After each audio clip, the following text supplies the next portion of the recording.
کبھی سوچا ہے اگر پوری دنیا پانی میں ڈوب جائے تو کیا ہوگا؟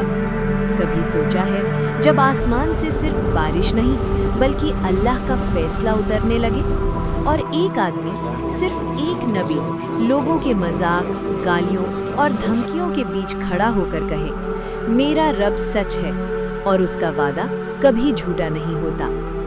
یہ کہانی ہے حضرت نوح علیہ السلام کی کشتی کی اور اس طوفان کی جس نے انسانی تاریخ کا رخ بدل دیا۔ گمراہی تیز ہو چکی تھی، لوگ اللہ کو چھوڑ کر بتوں کو سجدہ کرنے لگے۔ ود، سوا، یغوث، یعوق اور نصر یہ صرف نام نہیں تھے، یہ شرک کی بنیاد بن چکے تھے۔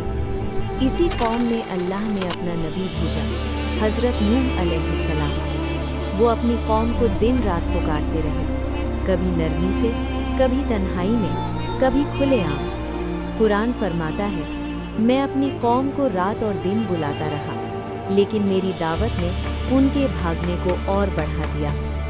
950 سال، سوچئے، ایک ہی میسج، ایک ہی سچ، ایک ہی اللہ، لیکن قوم کا جواب صرف انکار تھا۔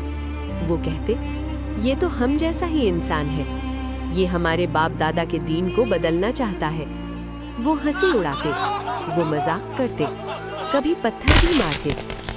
پھر وہ وقت آیا جب حضرت نوح علیہ السلام نے اللہ کے سامنے عرض کی، یا رب، اس قوم میں سے کوئی بھی زمین پر باقی نہ چھوڑ۔ یہ بد دعا نہیں تھی، یہ ایک نبی کا درد تھا۔ اور پھر اللہ کا فیصلہ سنا دیا گیا۔ اللہ تعالیٰ نے حکم دیا، ہماری نگرانی میں اور ہماری وحی کے مطابق ایک کشتی تیار کرو۔ یہ حکم حیران کر دینے والا تھا، نہ کوئی سمندر، نہ کوئی دریا، صرف سوکھی زمین۔ لوگ ہنسنے لگے، اب نوح کارپینٹر بھی بن گئے، لیکن حضرت نوح علیہ السلام چپ چاپ کام کرتے رہے۔ ہر لکڑی کا ٹکڑا، ہر کیل پورے یقین کے ساتھ لگائی جا رہی تھی۔ یہ کشتی لکڑی کی تھی، مگر اس کی بنیاد ایمان پر تھی۔ پھر وہ دن آ گیا جب زمین کا سینہ پھٹ گیا۔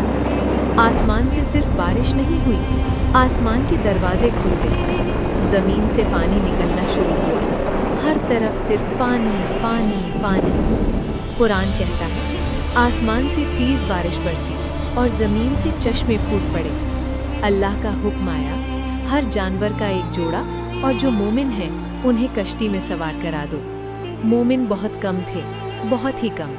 اور پھر سب سے دردناک منظر، طوفان اپنے عروج پر تھا، لہریں پہاڑوں جیسی ہو چکی تھی۔ حضرت نوح علیہ السلام نے اپنے بیٹے کو دیکھا، وہ ایمان نہیں لایا تھا۔ نوح علیہ السلام نے پکار کر کہا، بیٹا، ہمارے ساتھ کشتی میں آ جاؤ، کافروں کے ساتھ مت رہو۔ بیٹے نے جواب دیا، میں پہاڑ پر چڑھ جاؤں گا، وہ مجھے پانی سے بچا لے گا۔ نوح علیہ السلام کی آواز کانپ گئی، آج اللہ کے عذاب سے کوئی نہیں بچا سکتا۔ اور پھر ایک بڑی لہر آئی، بیٹا پانی میں گم ہو گیا۔ یہ صرف ایک باپ کا غم نہیں تھا، یہ اللہ کے عدل کا فیصلہ تھا۔ پھر اللہ کا حکم آیا، اے زمین اپنا پانی پی جا، اے آسمان رک جا۔